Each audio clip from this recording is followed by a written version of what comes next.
ମୋର ପ୍ରିୟ କଳାପ୍ରେମୀ ବନ୍ଧୁଗଣ, ଆପଣମାନଙ୍କୁ ଆର୍ଟିଷ୍ଟ ଅଙ୍କଲ ଚ୍ୟାନେଲରେ ବହୁତ ବହୁତ ସ୍ୱାଗତ। ଆପଣମାନେ ବିଭିନ୍ନ ପ୍ରକାର ଜୈବ କଳା ଦେଖିଥିବେ ବା ଅର୍ଗାନିକ୍ ଡିଜାଇନ୍ ଦେଖିଥିବେ। ବର୍ତ୍ତମାନ ଆପଣମାନେ ଦେଖନ୍ତୁ, ଇଏ ହେଉଛି ପତ୍ର। ଏ ପତ୍ରରେ କେମିତି ଏସବୁ ସାଜସଜ୍ଜା କରାଯାଉଛି ଆପଣମାନେ ଆଗକୁ ମୁଁ ଦେଖେଇବି କେମିତି ସବୁ ସଜାଯାଇଛି। ଦେଖନ୍ତୁ କେମିତି ମରା ହେଉଛି।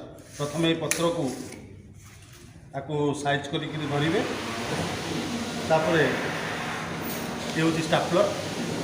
ଏଇଠି ଆପଣ ଏମିତି ପିନିଂ କରିଦେବେ। ପିନିଂ କରିଦେଲେ ଦେଖନ୍ତୁ ଏଭଳି ଦେଖାହେବ, ଏଭଳି ଦେଖାଯିବ। ତେବେ ଆପଣମାନେ ଏ ଯେଉଁ ପତ୍ର ଦେଖୁଛନ୍ତି, ଏହା ହେଉଛି ଶାଳପତ୍ର। ଏହି ଶାଳପତ୍ର ଜରିଆରେ କେଉଁଭଳି ଭାବରେ ବିଭିନ୍ନ ପ୍ରକାର ମଞ୍ଚସଜ୍ଜା ଏବଂ ଇଭେଣ୍ଟ ମାନଙ୍କରେ ବ୍ୟବହାର କରାଯାଉଥିବା ମଞ୍ଚକୁ ସଜେଇ ପାରିବେ ତଥା ବିଭିନ୍ନ ସରସ୍ୱତୀ ପୂଜା, ଗଣେଶ ପୂଜା ଇତ୍ୟାଦିରେ ଆପଣ ଏହି ପତ୍ର ସାଜସଜ୍ଜା କରିପାରିବେ, ଯାହାକୁ ଆମେ ଅର୍ଗାନିକ୍ ଡିଜାଇନ୍ ବୋଲି କହିଥାଉ। ତେବେ ସାମୁଦ୍ରିକ ଅଞ୍ଚଳମାନଙ୍କରେ ଅଳିଆ ଆବର୍ଜନା ନ ହେବା ପାଇଁ ଯାହା ସହଜରେ ମାଟିରେ ମିଶିଯାଇ ପାରୁଥିବ, ସେହିଭଳି ଜୈବିକ କଳାମାନ ଆଜିକାଲି ଦେଖିବାକୁ ମିଳୁଛି। ଯେମିତି ତାଳପତ୍ର ଡିଜାଇନ୍, କଦଳୀ ଗଛର ଡିଜାଇନ୍, ନଡ଼ା ପାଳ ଇତ୍ୟାଦିର ଡିଜାଇନ୍, ବାଉଁଶର ଡିଜାଇନ୍ କରାଯାଉଛି।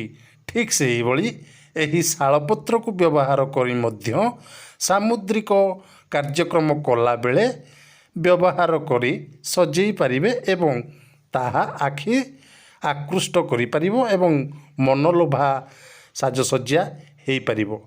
ତେବେ ଏ ଯେଉଁ କାର୍ଯ୍ୟକ୍ରମ ଆପଣ ଦେଖୁଛନ୍ତି, ମୁଁ ଯେଉଁ ସାଜସଜ୍ଜା କରୁଛି, ଏହା ଏକ ସମ୍ମିଳନୀ କାର୍ଯ୍ୟକ୍ରମରେ ବ୍ୟବହାର କରାଯାଉଛି। ଏହି ସମ୍ମିଳନୀରେ କେଉଁଭଳି ଭାବରେ ଶାଳ ଗଛର ରକ୍ଷଣାବେକ୍ଷଣ କରାଯାଇ ଶାଳ ପତ୍ରର ବ୍ୟବହାର କରାଯାଇପାରିବ, ତାରି ଉପରେ ମୁଁ ଏହି ସାଜସଜ୍ଜା କରୁଛି। ତେବେ ଆପଣମାନେ ଆଗକୁ ଦେଖନ୍ତୁ ମୁଁ କେଉଁଭଳି ଭାବରେ ସଜଉଛି। ତ ଯେଉଁମାନେ ଆର୍ଟିଷ୍ଟ ଅଙ୍କଲ ଚ୍ୟାନେଲକୁ ସବସ୍କ୍ରାଇବ୍ କରିନାହାନ୍ତି, ଦୟାକରି ସବସ୍କ୍ରାଇବ୍ କରିବେ ଏବଂ ମୋର ଚ୍ୟାନେଲକୁ ସର୍ଚ୍ଚ କରିକିରି ଦେଖିଲେ ଆପଣ ଅନେକ ପ୍ରକାର ଚିତ୍ରକଳା, ମଞ୍ଚସଜ୍ଜା, ନାଟକ କଳା ଇତ୍ୟାଦି ଦେଖିପାରିବେ। ତେବେ ଚାଲନ୍ତୁ ଦେଖିବା ଆର୍ଟିଷ୍ଟ ଅଙ୍କଲ କେଉଁଭଳି ଭାବରେ ସାଜସଜ୍ଜା କରୁଛନ୍ତି। ଧନ୍ୟବାଦ।